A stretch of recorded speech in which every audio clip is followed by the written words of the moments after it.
Yeah, huh?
Where are we headed?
Is this your ship? Oh my stars, she is just so handsome! Does she have a name yet? What's her drive model? Oh, gosh. Listen to me babbling. When I was in Edgewater, I dreamed of flying on a real ship. Working on a real engine. Belonging to a proper crew. I'm the only decent mechanic Edgewater's got, but every time I think of going back, I get this sinking feeling.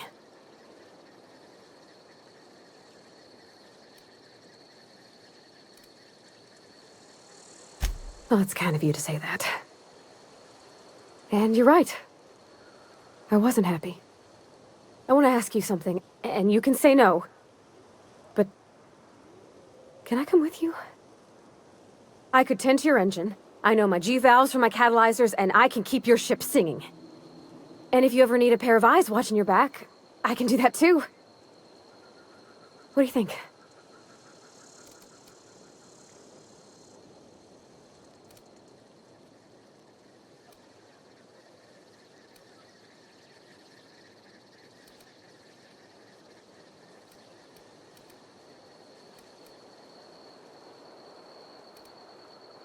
Yeah, I've been thinking about that. But I've been thinking about Miss McDevitt, too. She took care of her folk. Kept him fed and safe. She was a sweet old lady. She didn't deserve to die.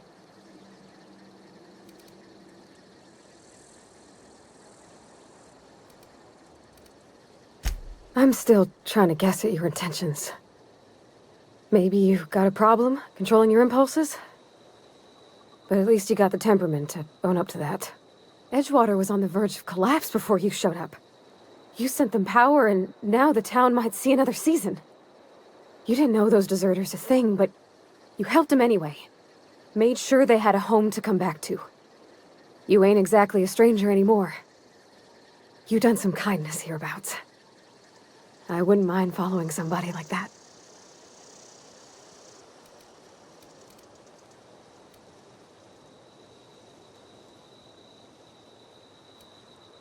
Yes!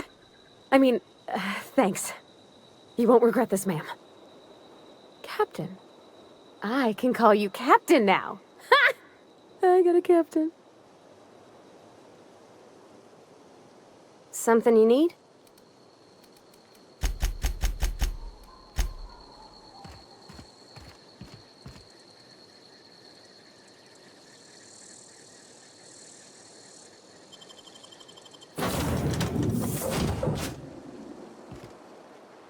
Well, I certainly am looking forward to flying on a ship named the Unreliable.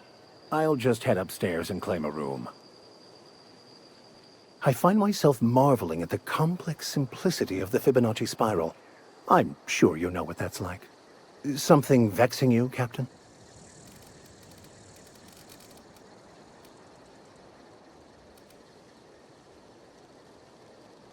Nothing too out of the ordinary. Just your run-of-the-mill vicar with a violently enthusiastic disposition. That's what my parents called it. I grew up in a pit of a town much like Edgewater. I was destined to be a laborer like my parents, but I was infected early with a need to solve the equation. My passion didn't sit well with them.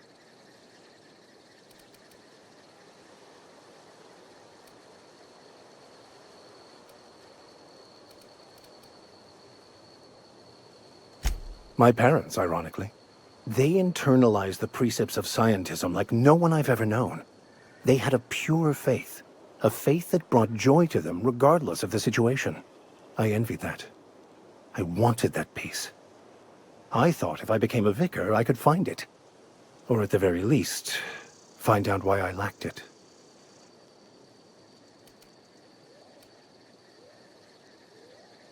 They thought I was fighting the plan. Should have accepted my lot. Some people pursue the clergy for power, prestige, but that was not me.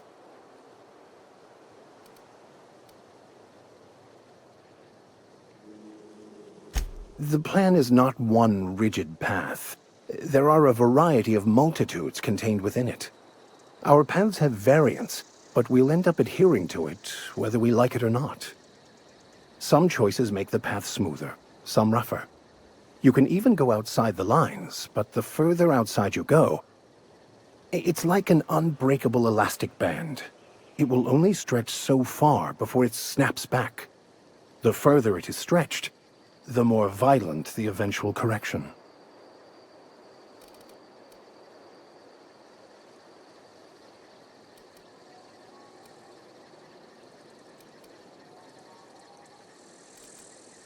I have run headlong into too many walls in my pursuit of the truth. This book is my last hope, and you were my only hope of getting it translated. I honestly don't know what I'd do. This quest has consumed me for the better part of my life. I fear there's nothing else left to me. What about you? What's your story?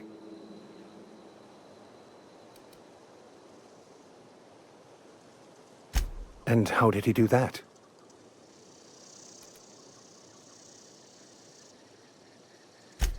Well, you do seem different than every other colonist. Let's pretend for the moment I believe you. What are you going to do now?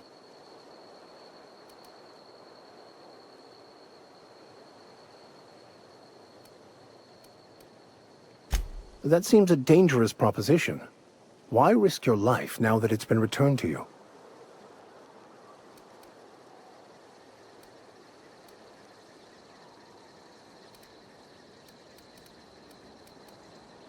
A commendable attitude. Bakonu, the author, had some interesting theories about man's perception of reality that I thought could be applied to our attempts to decipher the plan. Unfortunately, he was also one of the founders of the Philosophist school of thought, so the book is banned in this colony. Philosophism's a false religion that stands in contradiction to almost everything we know to be true. They believe all is chaos, in stark contrast to OSI's belief in the plan. But most of the philosophist perversion of Bakonu's thoughts came more than a century after his death. I've been thinking on that. There's a former infamous philosophist scholar who fled Terra 2 some years ago. He's an expert on Bakonu. He's also who told me of the journal's presence in Emerald Vale. If anyone in this colony could translate that book, it would be him.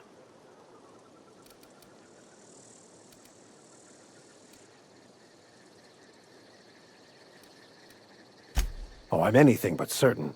But it's all I've got at the moment. We should start on the Groundbreaker. It's where I'd go if I wanted to get off Terra 2. Great place to pick up a ride to Hephaestus, Scylla, even Monarch. All I need is access to a data cartridge from the security terminal. Their easily hackable system keeps a registry of all crew manifests for both arrivals and departures.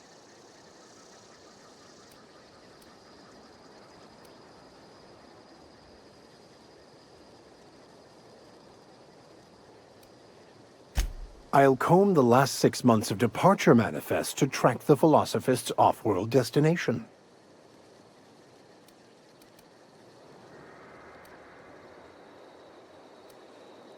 Before I transferred to Edgewater, I had a wealth of time to develop certain, secular skills during my years serving a particular penitentiary flock. I meditated, led sermons, provided guidance to the inmates as needed, of course. I also played prison yard tossball and taught myself a bit about computronic security systems. Thank you, Captain. I could spend hours reflecting on the secret workings of the universe. Little else in this colony offers such a relaxing pastime. So, tell me what's on your mind. I excel at confessional listening.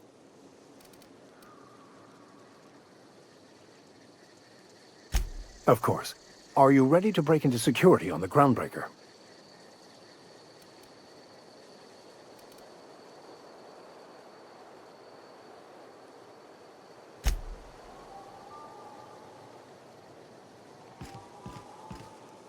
Something you need?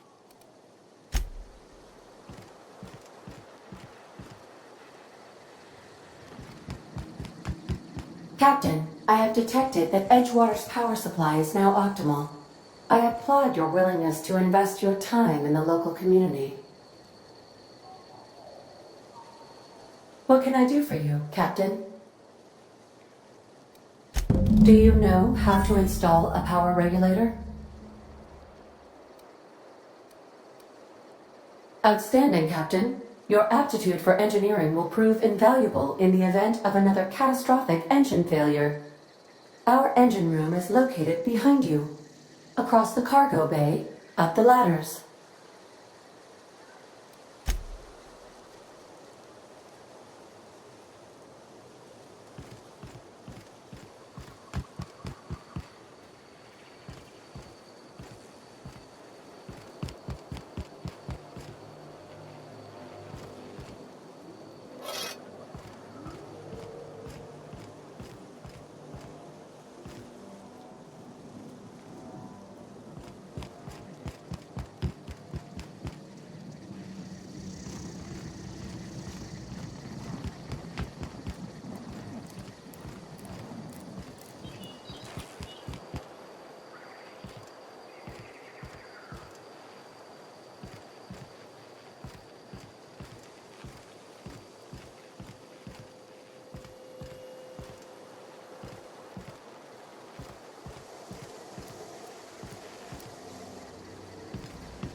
What can I do for you, Captain?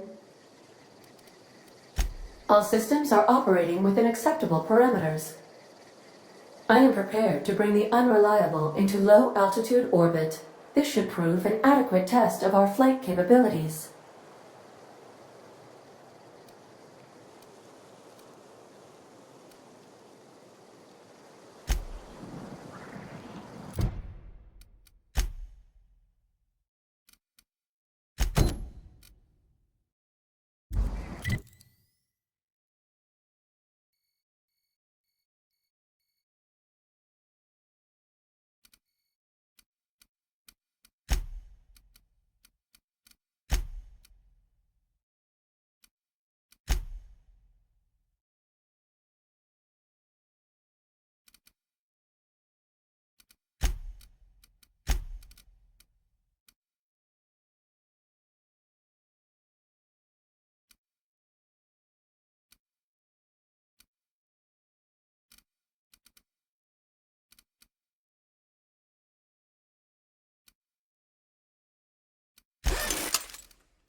Welcome back, Captain.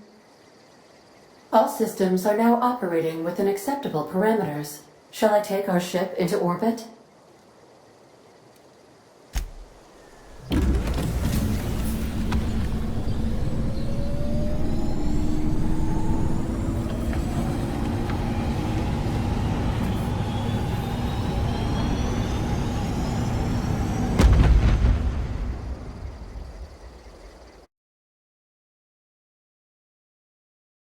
received a communication request from Dr. Phineas Wells.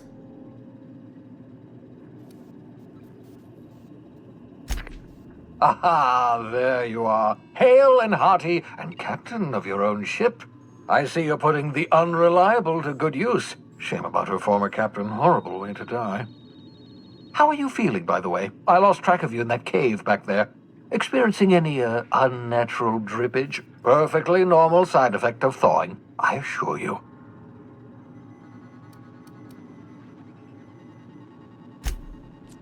Oh, that, yes, that's probably permanent. I wouldn't worry about it, though. I'm sure you're fine. What you saw in Emerald Vale is happening all across the colony. Food shortages, lack of supplies, and basic necessities. We're dying. The chairman, the minister, and all their lackeys on the board are to blame. The Hope has some of the brightest minds Earth ever sent us. If we can revive the Hope's colonists, they can help us undo the board's mistakes. They can help us set things right. You need to get to Stellar Bay on Monarch. I have contacts there. They'll help me, help us, find the chemicals to revive your fellow colonists.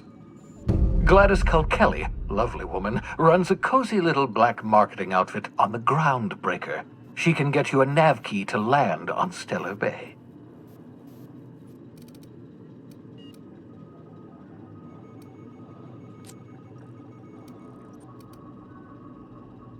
Gladys and I have been doing business for years. Her smuggling credentials are unimpeachable.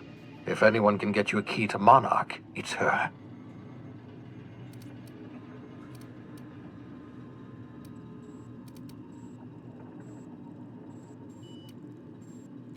Strictly speaking, Monarch is a moon, terraformed badly, and almost completely lawless. You'll love it. Captains don't fly their own ships, you see. Your navigation terminal handles the, navigation. Think of a nav key as a set of flight instructions. The board's been confiscating nav keys for Stellar Bay, so we must rely on unconventional means of acquisition. Hence, Miss Gladys Culkelly.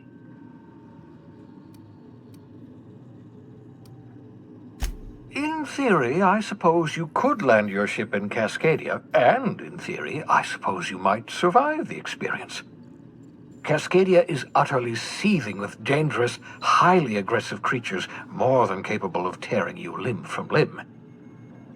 You'd have to be a lunatic to land in Cascadia, and I'm reasonably certain I tested your brain for incipient signs of insanity. Trust me, talk to Gladys Culkelly.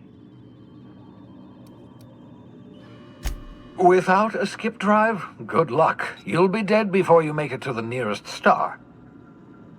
Look, I admire your optimism, but the sad truth is you're stuck here. You, me, and the rest of this colony. We're all skating precariously around the edge of oblivion together. None of us are leaving Halcyon alive, so we may as well make it a better place, and we can start by reviving the Hope. Excellent. I'll send her a wireless. Let her know you're coming. By the way, I gave Captain Hawthorne a disguise apparatus of my own design, cutting-edge technology years ahead of its time. I call it the Holographic Shroud. I'm sure it will prove remarkably useful to you. You'll find it in the captain's quarters. Wrong matter of shroud, my slow-witted accomplice. This is, how to put it simply, a device that makes you look different, sound different. Briefly. The device has its limits, but it will allow you to blend in perfectly, and probably won't jeopardize your ability to have children. Will it? No, definitely not. Probably, yes. Very simply, the holographic shroud uses biometric information contained on standard identity cartridges to generate a holographic projection around you.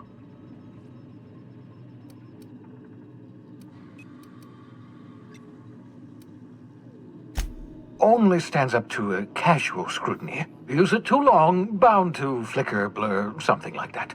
Movement makes it more likely. Best used in moderation. When you see guards in your path you can't sneak past, for example. Maintain your distance. Act normal. No running, no jumping. Don't draw their attention. If they pay attention, they're more likely to notice flaws in the hologram.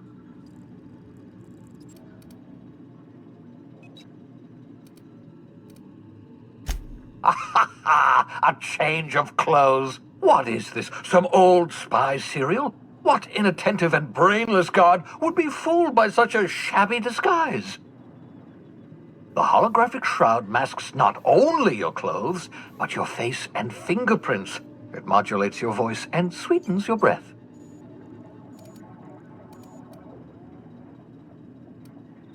Science, that's how. Ha ha ha ha! The beauty is they don't expect it. The shroud is the only one of its kind. We humans have a tendency to overlook the unexpected. Activate the disguise, walk past someone. What do they see? A figure dressed like a fellow employee. Don't act odd. They won't focus on you. Excellent. I'll contact you once you've found a way to get to Stellar Bay. If you have any questions, come see me in my lab. And remember, don't trust the board. They'll try to win you over with promises of wealth and power, but it's a lie. The board's only interested in filling their own pockets. If we don't put a stop to them, they're going to run this colony to the ground. Transmission ended. If you are ready to depart, please select a destination on your navigation terminal.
As always, I am at your disposal. So, tell me what's on your mind. I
Something busted, Captain?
Welcome back, Captain.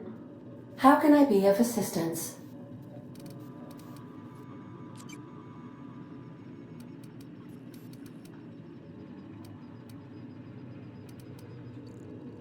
The unit is a cleaning SAM. Hawthorne brought it on board some cycles ago, I'm sure with the intent to modify it, but I've never seen it up and running. Alex likely recorded progress notes detailing his efforts to modify SAM. If you check the terminal in your captain's quarters, we may be able to determine what work remains in order for SAM to properly operate.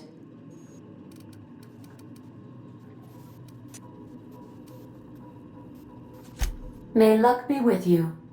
Of course, as I am sure you are aware, luck does not exist. But it seems to comfort humans to believe they possess good quantities of it.